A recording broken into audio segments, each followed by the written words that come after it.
Jadi baik, terima kasih untuk kesempatan diberikan kepada kami kelompok 1. Di sini kami mendapat materi tentang penuaan. Jadi di sini saya akan menjelaskan sedikit tentang penuaan. Penuaan itu adalah konsekuensi yang tidak dapat dihindarkan karena setiap orang pasti mengalami hal-hal tersebut. Menua adalah bukan berarti itu suatu penyakit, melainkan itu suatu tahap yang dijalani setiap orang seperti itu, mulai dari bayi, kanak-kanak, dewasa, tua, dan lanjut usia. Adapun teori-teori dari penuaan, yang pertama teori biologis, yang kedua teori psikofisiologis. Mungkin itu saja penyampaian dari saya. Lebih jelasnya akan disampaikan oleh teman-teman saya sebentar, bagian-bagian dari teori biologis dan psikososiologis. Terima kasih. Di sini saya akan menjelaskan tentang teori biologis, di mana teori biologis mempunyai dua bagian, yaitu teori riwayat lingkungan dan teori neuroendokrin. Teori biologis adalah proses fisik menuai, termasuk perubahan fungsi dan struktur, pengembangan panjang usia dan kematian. Perubahan-perubahan dalam tubuh termasuk perubahan molekular dan seluler dalam sistem organ utama dan kemampuan untuk berfungsi secara adekuat dan melawan penyakit. Teori radikal bebas adalah produk metabolisme seluler yang merupakan bagian molekul yang sangat reaktif. Contoh radikal bebas yang pertama asap rokok. Asap rokok ini bisa merusak saluran pernapasan, bahwa setiap hisapan rokok mempunyai bahan oksidan dalam jumlah yang sangat besar. Yang kedua, polusi udara. Ada polusi dari kendaraan bermotor, industri pendinginan ruangan, dan makanan yang tidak sehat merupakan radikal bebas yang membahayakan bagi tubuh manusia. Ada teori genetika. Menurut teori genetika atau penuaan adalah suatu proses yang secara tidak sadar diwariskan yang berjalan dari waktu ke waktu untuk mengubah sel atau struktur jaringan. Contoh genetika. Ada faktor usia. Faktor usia atau penuaan sangat ditentukan oleh genetik karena berjalannya waktu, proses lama untuk hidup akan menurun. Perkenalkan, nama saya Andiati. Di sini saya akan menjelaskan tentang teori crosslink. Teori crosslink dan jaringan ikatan menyatakan bahwa melakukan kolagen dan elastris, komponen jaringan ikatan membentuk senyawa lama. Crosslink diperkirakan akibat reaksi kimia yang menimbulkan air nyawa antara molekul-molekul yang normal terpisah atau secara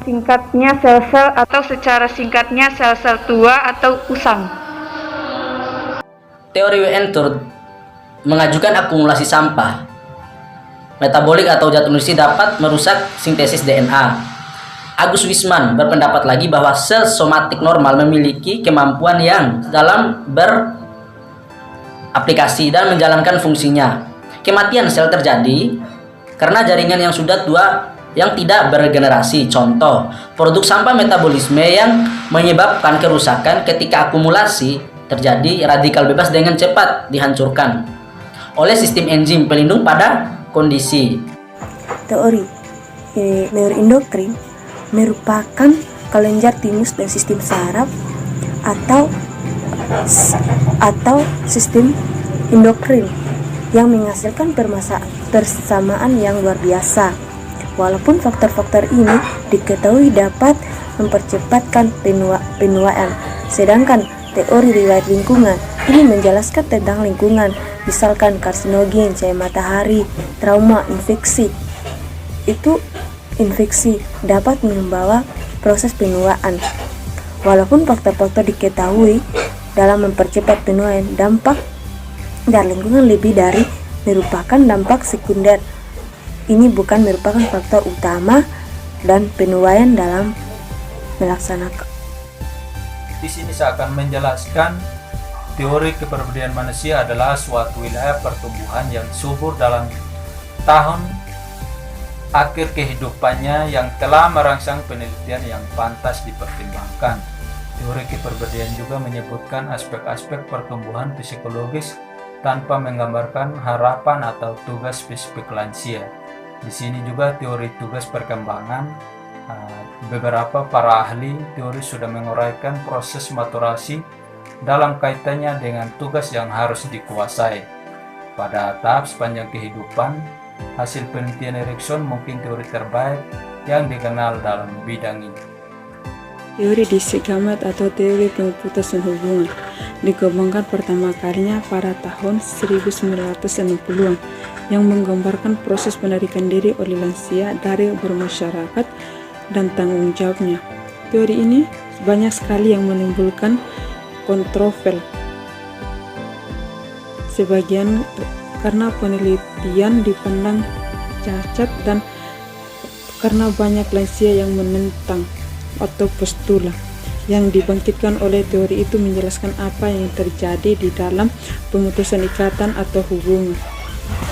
Baik, di sini saya akan menjelaskan tentang teori aktivitas dan teori kontentas, di mana teori aktivitas berpendapat bahwa menuju jalan yang sukses adalah dengan cara kita yang tetap aktif. Sedangkan teori kontentas adalah teori juga dikenal dengan teori perkembangan, di mana teori ini coba menjelaskan dampak kepribadian, kebutuhan untuk menemukan kebahagiaan di usia tuanya nanti.